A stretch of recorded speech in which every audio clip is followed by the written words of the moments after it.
Hey everyone, welcome back to the channel.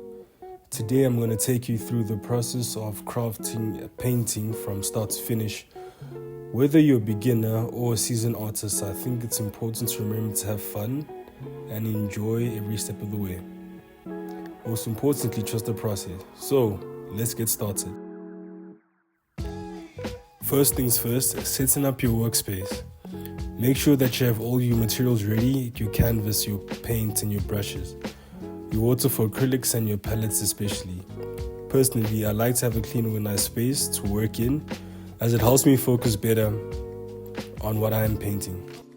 So we start off with a rough sketch. This doesn't have to be perfect, but if you have the outline of the concept that you'd like to paint, it always helps to have it done beforehand, so you don't think too much about proportions or anything that might distract from the painting process. Also, in addition, I think it's very important to have a proper sketch down before you start painting. So I would advise in any ways, if you're not someone that is good at drawing, you could either trace your original concept or trace off the bat, just to get it out of the way completely. So what I'm doing here is that I'm blocking in areas in which that would help me identify sections of the painting to not distract me from the overall image. I would paint from dark to light, making sure that I get the darkest areas of the form to separate from the shadows and the highlights. As I keep painting from dark to light, you would see that some areas of the painting would have a form or definition of what it looks like. Right now it's not as detailed as it should be, but looking from far you could somewhat identify what is going on within the painting and what it looks like from far. So basically it's all about laying down a foundation background color to serve as a placeholder for colors to build upon. I call this layering, where you would layer colors on top of each other, giving that three-dimensional high definition illusion of skin and form. So as you progress, you keep layering to just give that layer of depth and color. And as I progress within the painting, I don't think too much about detailing. I just make sure that I cover each section as much as I can. Sometimes I tend to move between spaces because I get distracted by areas in which I haven't yet worked on. But at the same time, I do know that the importance of developing the first layers and something that would expand the more time and effort that I put into it. So for those who do not know, the medium that I decided to use in this painting demo is oil paint. And my reasons being is that oil paint allows you to work on a painting for long terms of time and take breaks between sessions.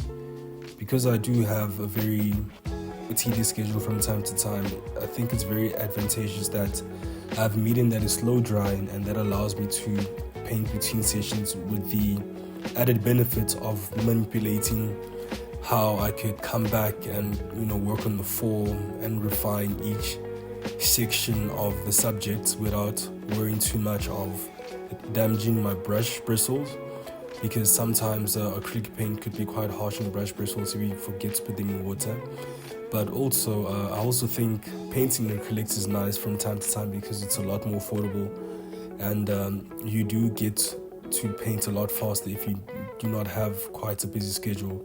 It allows you to paint quick on demand and get things done as soon as possible. So as you can see the painting develop, I tend to add a bit of detail in areas in which I want to define more of what's going on within that area. But I still try to keep it loose, as simple, flat, and different areas that define sort of shapes and shadows and ways of flow and blend, if that makes any sense.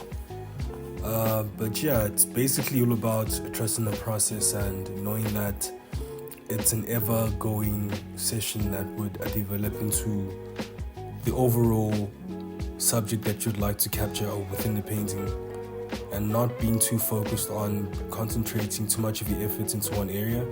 But then again, everybody does things in their own techniques in different ways. For example, I do know of people who do start paintings by priming the canvas in oil and covering the line work or covering the initial sketch with burnt umber, which is one way that I normally do things. But for this one, I wanted to show one of the earliest techniques that I learned before I had to find my own way of painting, my own preference and style. But everybody has their own ways of doing stuff, and I don't think there's any one way to do it. I think whichever way works best for you and whatever way makes you feel comfortable, just go for it and be in your element.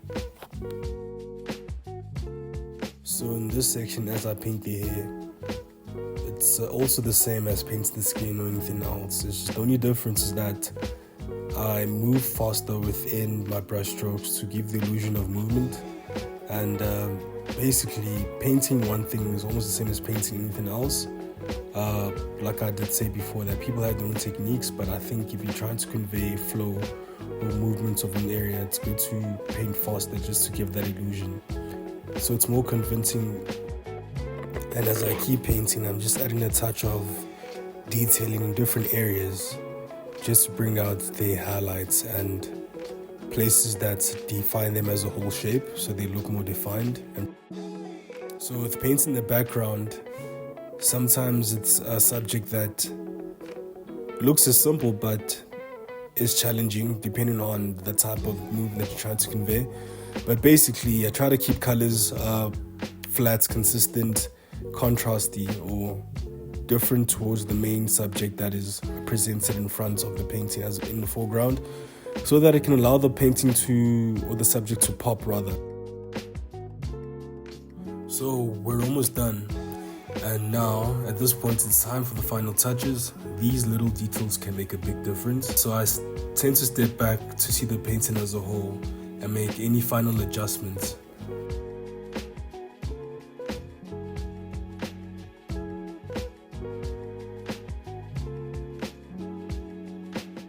So we are almost at the end of the segment, and there you have it, a finished artwork. Personally, I think I could always come back and improve this as much as I can. And for those who didn't know, this is the one and only Uncle Waffles, a very talented artist and DJ. I think it's very dope if you guys could have the time to look it up. But most importantly, one thing that I wanted you to take away from this video is just the overall process. You know, it's always evolving, and it's very important to take breaks, the need to trust yourself, and most importantly, to keep crafting and creating and find ideas that inspire you to keep going. Otherwise, I'm seeing the next segment in the next video. Don't forget to like, share, comment, and subscribe to the channel if you felt like this gave you anything of value. And I'd love to hear from you guys and hear your ideas and hear your experiences with painting your own portraits and techniques. Until next time, see you in the next video. Have fun with it and keep going. Ciao.